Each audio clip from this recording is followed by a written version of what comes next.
You know, I've argued for hours and hours and hours sometimes with people who simply can't understand knowing without a knower, because they are so trapped by sentence structure. The verb has to have that subject. Therefore, you can't have a state of affairs in which there is just the verb, that is to say, knowing. They say, well, who is knowing? And it's as bad as arguing with a flat earthist or a Jehovah's Witness. Impossible. Because of the ruts of thought. Now, such a person can never be inventive. Why? Because he will never see a new pattern and a new structure. And he won't see one because he's thinking all the time. He's not open to the variations of the actual world. And so, he can only see what he's been taught to see. That's why academic psychology is always in a position of bafflement about learning theory. Because if learning is a process of converting new experience into the terms of what you've already learned, you never really learn at all.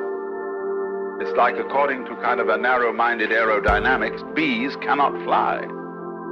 Well, there's no way of explaining the aerodynamics of that vibration, but it flies.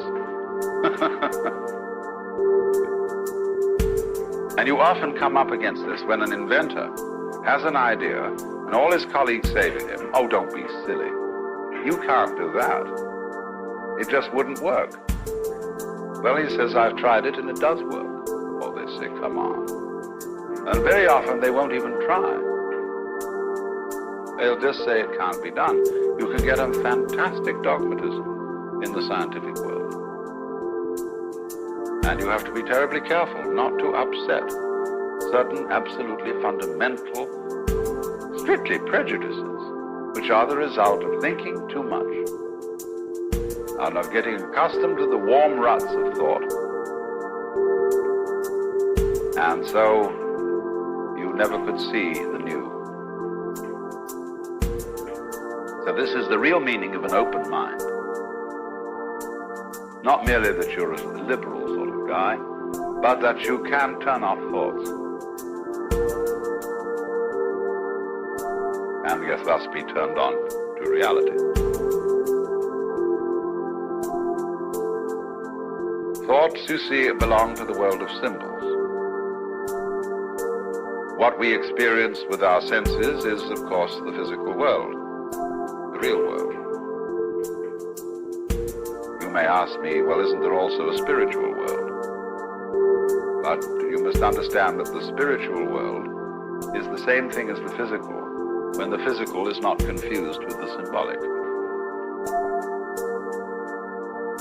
There is no real difference between the spiritual and the physical.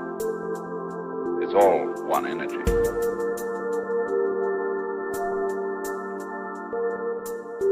All in one space. Now, you see, though, the difficulty is that in saying something like it's all one energy,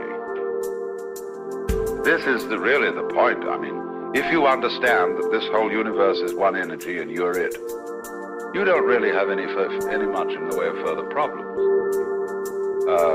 I mean, you have a few practical problems, like how to make a good table or a beautiful dress or whatever it is that you're after. But you don't have any more metaphysical problems when you see that. But a person who thinks a lot can't understand that at all. Because he says, well, it doesn't make any difference if everything is all one energy. Let's begin again. I mean, what have you said? Of course we haven't said anything. Logically, the statement is pure nonsense. Everything is one energy.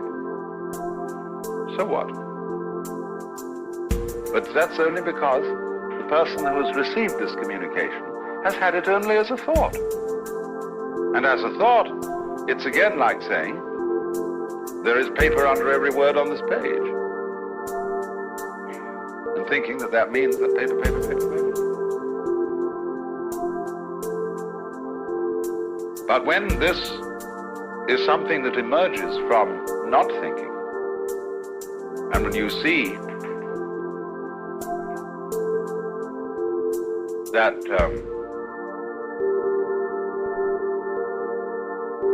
you've been bamboozled all your life long, you've been bugged by everybody else into thinking that you're some kind of a freak that came into this world, and you don't really belong here because probably your parents didn't really want you, and certainly your brothers, older brothers and sisters didn't want you around, you were eating up more, and in school they tell you, you've got to learn that you're not the only pebble on the beach, and that therefore the best way of teaching you that is that you're really rather insufferable around here, and you're on probation until you are acceptable. Well, babies then grow up, you see, with this treatment, feeling strangers, feeling that the earth is something alien. And so we all have this feeling of being alone, of being impotent little puppets of a huge system going on. And so we are progressively fooled out of, really with our own cooperation, fooled out of this sense that you can get if you suspend all these identifications that one does with the thinking process. This is this, this is that, I'm me, what's me is different from so on. You suspend that.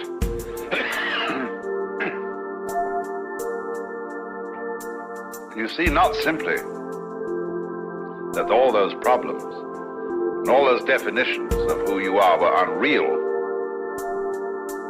There's something else, you see, there's the feeling beyond having dissipated the illusion of the sheer joy and delight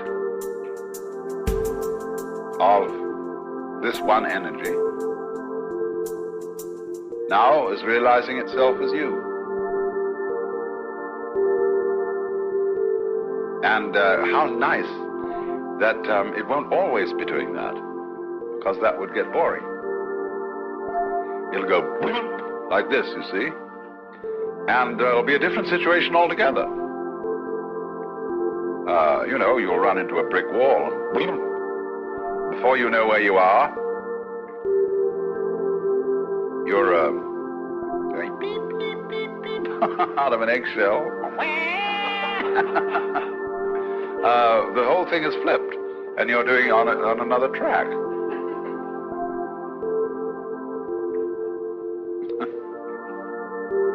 But there's only one you see. It's all the one energy.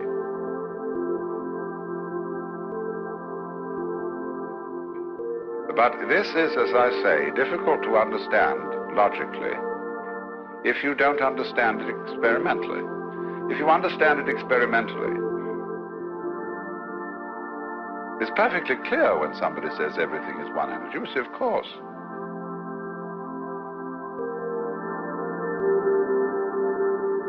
But the person who's stuck with the concepts and has nothing more than the concept simply can't make any sense of it at all. And he says, well, you're suffering from a hallucination. And we'll proceed to prove, according to his ideas, that what you've achieved in that has made no difference to you or to anything else. And of course, he can prove it, because his proof is set up to give just that result. Well then, I got into that at some length, the question of no thinking, because of trying to point out how one must avoid trying to understand space in such a way as to make it a thing,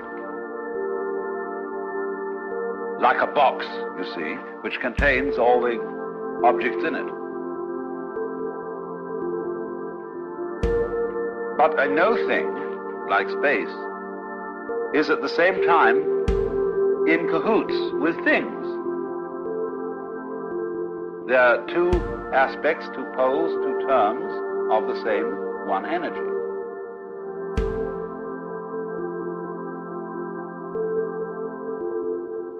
Don't make space at the same pole of the one energy as the things.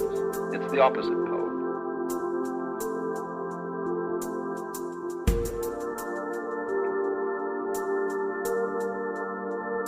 It is then because of our treatment of space as nothing, you see, that we are afraid of death. We are afraid of that pole of experience, which is unconsciousness, that corresponds to space surrounding the world. And because we think that reality, that our life, that our identity is entirely in the domain of consciousness and thingness and thinkableness, the other pole seems completely threatening. Whereas, of course, it is that on which it all depends, because the two poles depend on each other. They energize each other. So when you are scared of the non-being side of things, you are, as it were, frightened of your own mother. Now, of course, you may have reason to be, because there are such things as devouring mothers. But the devouring mother represents the original horror felt for the unknown. And in practice, in human relationships, the devouring type of mother is precisely the person who cannot come to terms with her own unknown. Therefore, she wants to control everything. She wants to see that all her children remain perpetually under her dominance. But she can't let go. Because if she let go, you know, she'd become uncorseted and flop all over the place, as it were.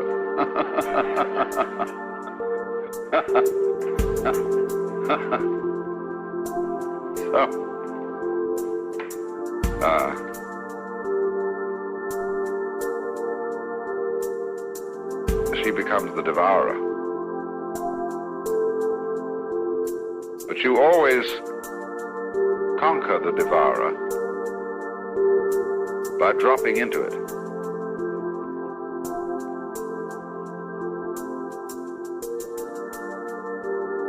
By faith, in other words. Faith in the sense of trust. I don't mean belief, trust. Drop into space and you float. See, this begins to be understood by rocket people as they get out there.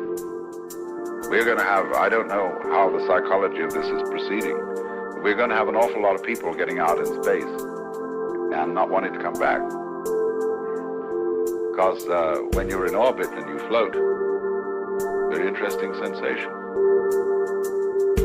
And they have to follow very strict rules, that same way you do with skin diving. When you get to a certain level of pressure, you start floating, and you feel no body weight.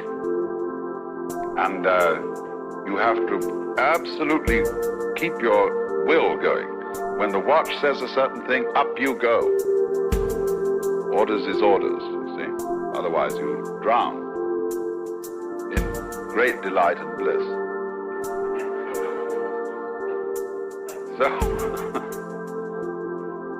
So the point is, though, that we are at the moment looking at space as something to be entered by the tremendous thrust of a rocket. Because that is the attitude of attacking the unknown. And that causes us not to realize that we are already on the most magnificently equipped spaceship,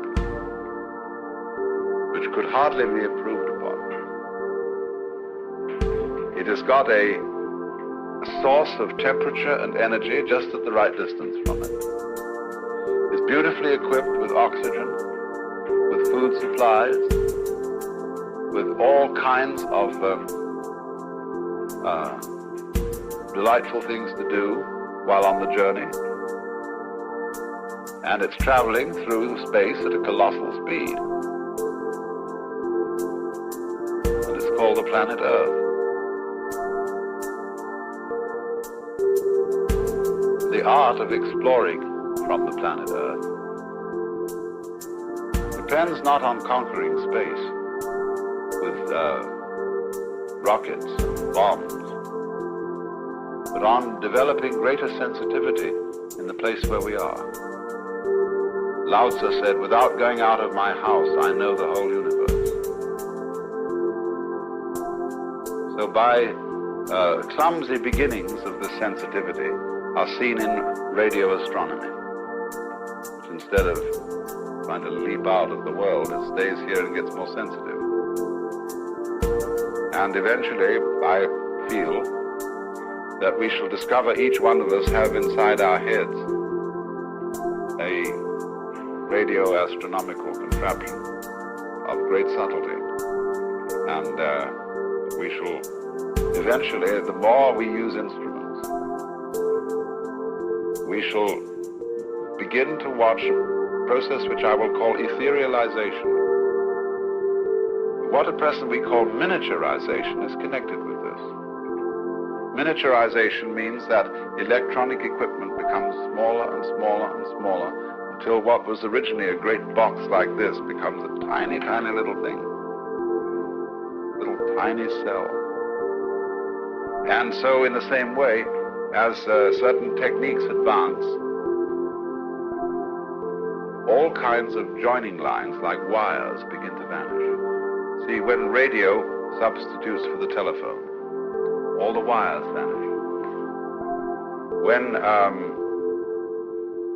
the airplane substitutes for road and railway, all the roads and rails are going to vanish. See? And more and more we find means of getting rid of the clumsiness of primitive technology. And then as all this apparatus disappears, we find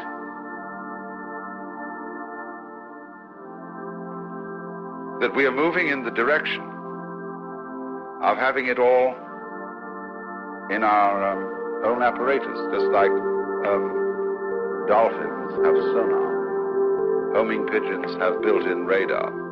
I think it's all in us, but we had to exteriorize it technologically in order to discover it within. It's curious how, past the middle of the 20th century, there's very strong evidence of a revival in Western philosophy of what used to be called idealism, not in the moral sense, but in the metaphysical sense. That is to say, of the feeling that the external world is in some way the creation of the mind. Only we come to this point of view with very different assumptions than were held by people like Hegel or Berkeley or Bradley, great idealists of the European metaphysical tradition. And probably rather more akin to similar trends in Buddhist philosophy, emerging from India about 400 AD. The difference of approach, the difference of the way in which today this thing arises, and the way in which it arose in the thought of a man like Bishop Berkeley, is that the new idealism has a kind of curiously physical basis. When one would argue, everything you know is in your mind, and the distance, the feeling of externality between you and other objects and people is also the content of consciousness. And therefore it's all your consciousness. This of course created all sorts of weird feelings. Are things there when I'm not witnessing them, or Is there anybody else there? Or are you all my personal dream? And one has only to imagine a conference of such people, of solipsists, those who believe that they alone exist, arguing as to which one of them is really there, to make the whole idea rather laughable.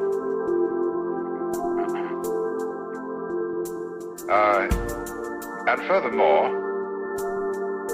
there seemed to be no clarity in such philosophical thinking as to what the term mind or consciousness meant. It had long associations with the miasmic and the gaseous by way of images. Mind and soul and spirit were always vague and formless. And matter, by contrast, was very rugged, craggly. And how these two ever influenced each other, nobody ever could decide. Because all properly behaved ghosts walk straight through brick walls without disturbing either the bricks or the ghost. And so how can a mind incarnate in a material body move that body in any way? This was always a puzzle.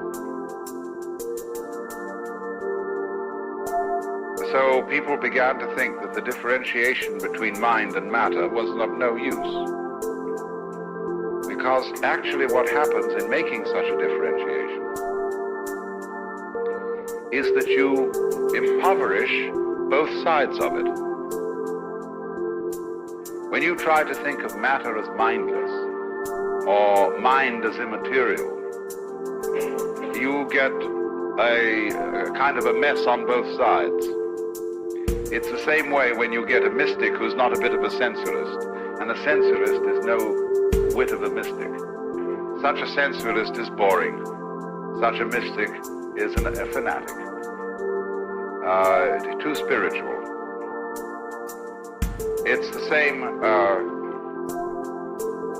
when we divide the medical profession from the priesthood. Both are losers.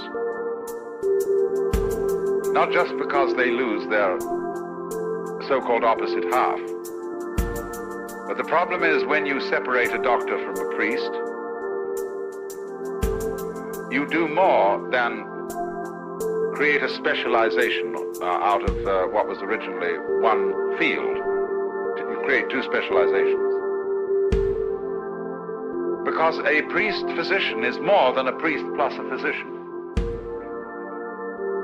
By having, as it were, the binocular vision from medicine and from religion, he just doesn't see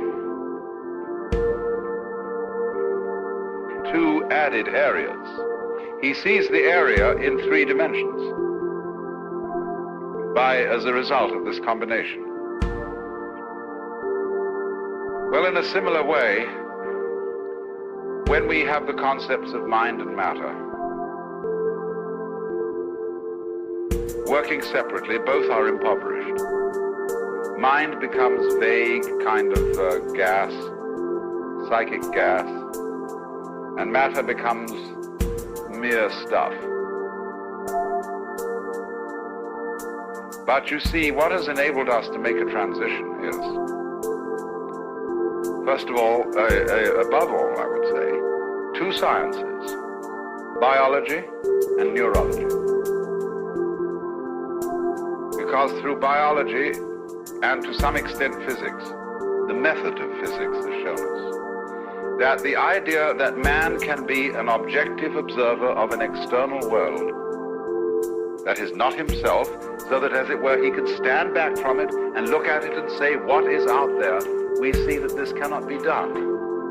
We can approximately do it, but we cannot really and fully do it for two reasons. One, the most important reason, is that the biologist will show us very clearly there is no way of definitively separating a human organism from its external environment. The two are a single field of behavior.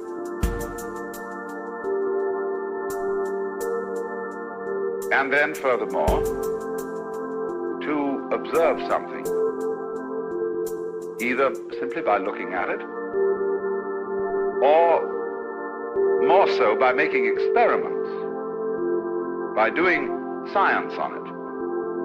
You alter what you're looking at. You cannot carry out an observation without in some way interfering with what you observe. It is this that we try when we're watching, say, the habits of birds, to be sure that the birds don't notice us, that we're watching. To watch something, it must not know you're looking. And of course, what you ultimately want to do is to be able to watch yourself without knowing that you're looking. Then you can really catch yourself not on your best behavior and see yourself as you really are. But this can never be done. And likewise, the physicist cannot simultaneously establish the position and the velocity of very minute particles or wavicles. And this in part because the experiment of observing nuclear behavior alters and affects what you're looking at. This is one side of it. The inseparability of man and his world, which deflates the myth of the objective observer, standing aside and observing a world that is merely mechanical, a thing that operates like a machine out there. The second is from the science of neurology, where we understand so clearly now that the kind of world we see is relative to the structure of the sense organ. That, in other words, what used to be called the qualities of the external world, its qualities of weight or color, texture, and so on, are possessed by it only in relation to a perceiving organism. The very structure of our optical system confers light and color upon outside energy. And in this sense then, especially if you want to read a very easily digestible account of this thing, you get the book by J.Z. Young called Doubt and Certainty in Science. But you see here, from a new basis altogether, we have a new answer to the old riddle. If a tree falls in the forest when nobody is listening, does it make a noise? The answer in terms of modern science is perfectly clear. That the falling tree creates vibrations in the air, and these become noise if and only if they relate to an eardrum and to an auditory nervous system. Just as in ordinary drums, however hard you hit, the drum will make no sound if it has no skin. Because sound is not something that exists in the external world. Sound is a relationship between vibrating air and certain kinds of biological organisms. And therefore it is these organisms which confer what we call sound upon a vibration which in an earless world would make no noise. Now you see, that is perfectly clear and straightforward. But now we can dare we take certain steps from that? Could we say, for example, that before any organisms existed, there was no world? And what we're talking about when we talk about a world prior to the existence of organisms is what is called an extrapolation. Let me explain extrapolation for a moment. Supposing you have a map of Kansas, and you want, from the evidence contained in the map, to guess at what kind of territory lies beyond its edges. Well, naturally, you will extend those straight line roads.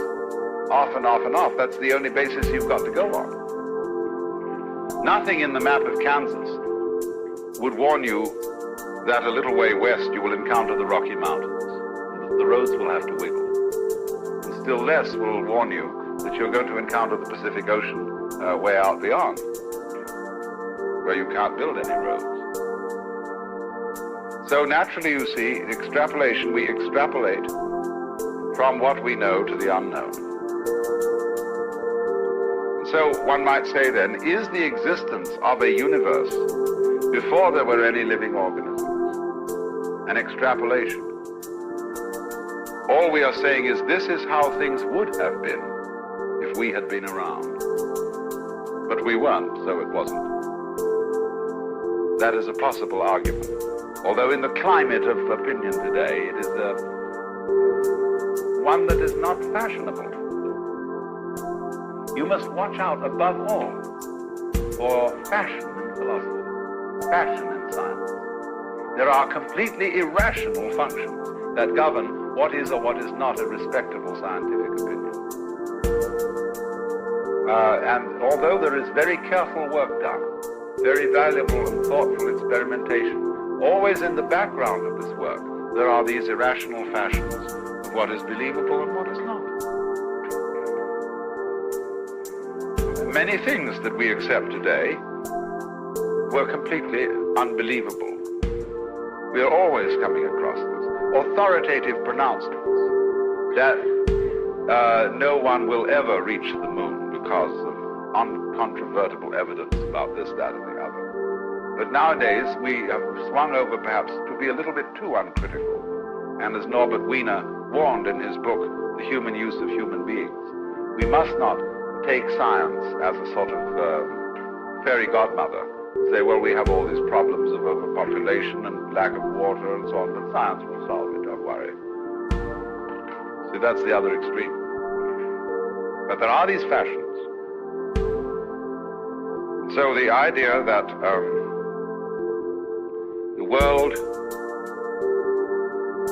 is in some way, you see, therefore, one moment you let this little idealism thing under the door, and I remind you, I'm using idealism not in a moral sense, but in a metaphysical sense, as opposed to some sort of materialism.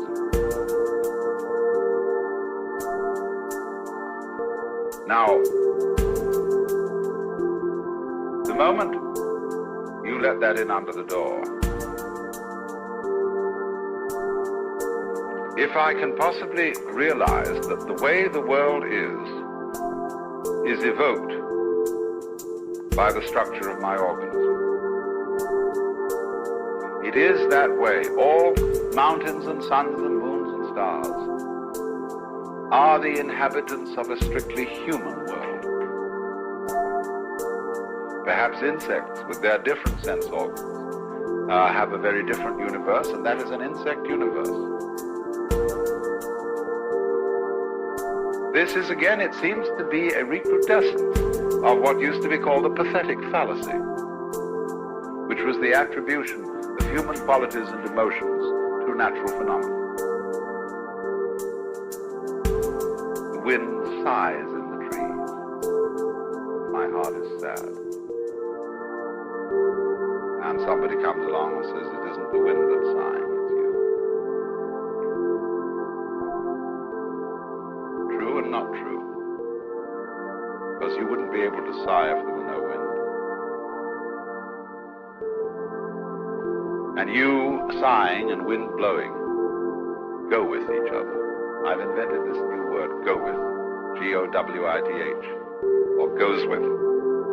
It is to replace the idea of causality. Certain things go with each other, and sighing wind goes with a same world in which there are human hearts and human emotions. And if there were not a world with human hearts and emotions, there would be no wind, and if there were no wind, air, there would be no human hearts and emotions. It's a transaction, it's reciprocity. So, in the same way,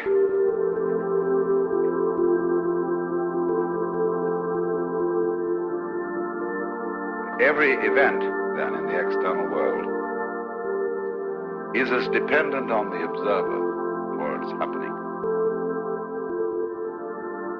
as, for example, is a rainbow.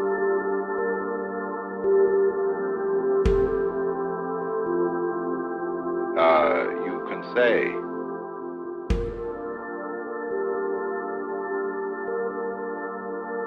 the sun is shining and there's moisture in the atmosphere. The sun being at the right angle to the moisture makes a rainbow. And if somebody is there, they see the rainbow. That is a mythology, a way of putting things that is acceptable to us in the current climate of philosophical and scientific fashion. But I want to put it in another way. The sun is shining, and there is a person standing. If there were moisture in the atmosphere, there would be a rainbow. But there isn't. So there is no rainbow. If you want to be fair, there is no rainbow if nobody is watching it, you see? Because you must have one of the three components, sun, moisture, observer, to have the thing called rainbow. And what applies to the tenuous, filmy, luminescent rainbow applies equally well to the hardest rocks, the solidest mountains, and the hottest fires. Because all existence is a relationship. It's like the skin of the drum. If it's not there, it will no amount of hitting a non-existent skin will produce any noise. So you see, energy is, we can see this. Energy is relationship. We can see the falling fist and the skin of the drum, boing, like that. And if there isn't both the falling fist and the skin, no noise, no existence. But existence is not only the impact of rocks upon each other. Existence requires, always as its third, you can get the rocks knocking, the sun and the moisture, the tree crashing to the ground, the sun pouring out electrical energy.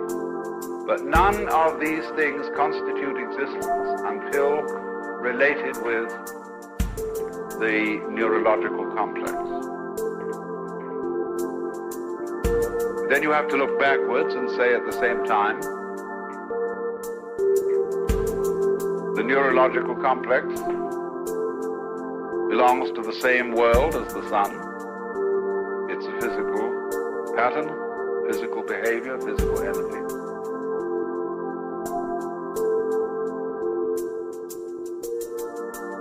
But it takes this complexity of pattern to evoke the world. See, this idea is unfamiliar. And that's the difficulty of understanding it. That's all. It's a very simple idea. But it's an unfamiliar one, and it's an unfashionable one. Although, as I say, this sort of thinking is coming back to us at this time. Very largely as a result of people's experiments with psychedelics, where one gets the perfectly uncanny feeling of the world and oneself as simply two phases of a single process.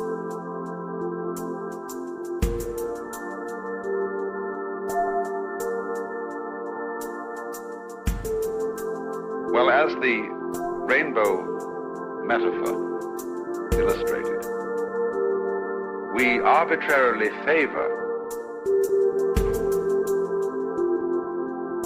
an explanation of the triangle,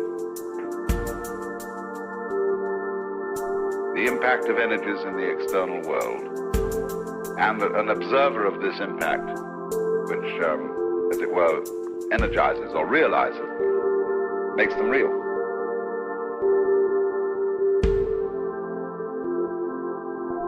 The difficulty that we have in our prejudice that it's the two forces out there that are real, and the observer is irrelevant to the reality of the situation. That's what we're really saying. It goes back to the whole notion that man himself is irrelevant. Man is conceived as something, therefore, that is irrelevant in various ways. He could be said to be irrelevant because he is a spiritual visitor from another world altogether. He could be said to be irrelevant because he's unimportant. He makes very little difference to the total universe. He's very small. But when you get this kind of thinking, you want to go back and ask, why do people want to believe that man is irrelevant? What in all theory of this kind, look for some ask the question, what do these people want to achieve by their theory, by holding this stance?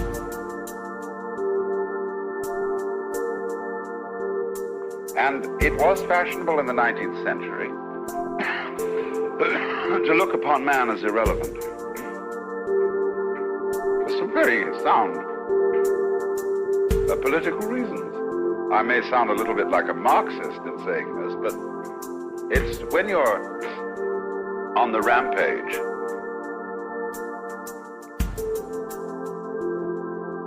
you have to believe either that you're the representative of God Almighty and doing everything at His bidding, or that what you're doing isn't really very important. Either position will give you an alibi for behaving like a barbarian. So the great put down on man, that our little affairs are of no concern to God, thank heaven He's not watching anymore. And we can get away with murder, which is what we wanted to do in the colonization doings, especially of the 19th century, and the outrages of the two world wars. There is no God watching anymore. You know, teacher has gone out, boys, let's raise hell. That was a way of getting rid of teacher. You know, God is dead, let's have a drink.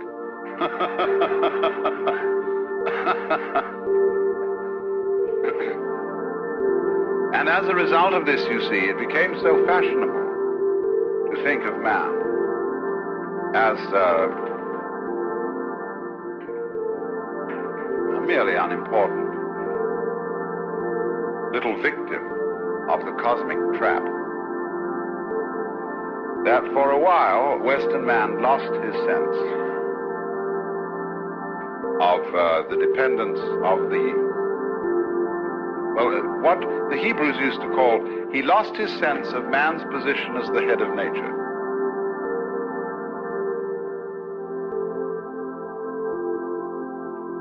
And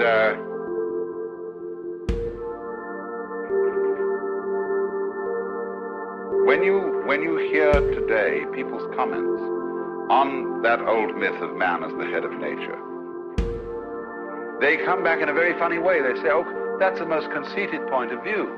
Man is part of nature. Yes, but why is it that the naturalists who think that man is part of nature are always fighting nature?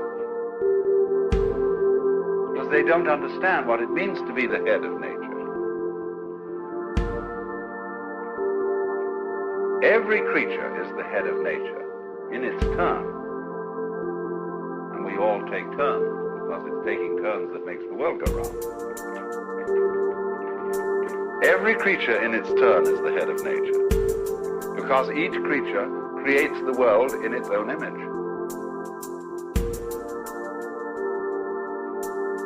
And so each creature as a creator of the world is man.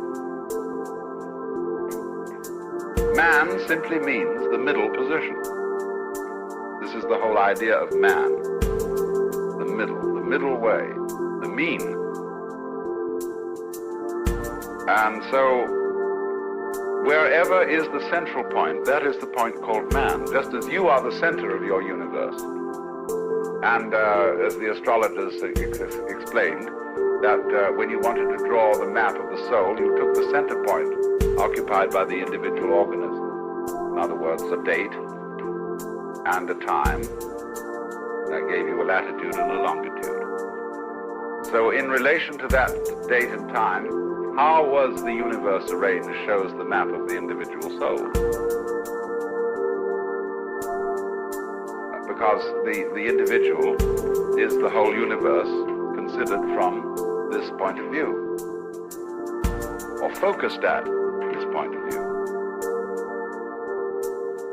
So, in like way, the cosmic situation of a bee or a mouse puts that mouse in the position of man when the mouse is considered the center of the universe. Now, every point in a curved space-time continuum is the center of the universe. You can see it, although this is only a metaphor and is not quite the right mathematical and physical description. But when you consider the surface of a ball, of a sphere, any point on that surface can be the center. Just rotate it to what appears to be the front as you look at it, and it's the center of the surface of the sphere. Any point. So in that kind of, if our space is curved like the surface of a sphere, then any point on it may legitimately be considered the center. And so, considered as the center, that is the point called man. Although, as I say, it may be mouse, it may be ant, it may be insect, anything.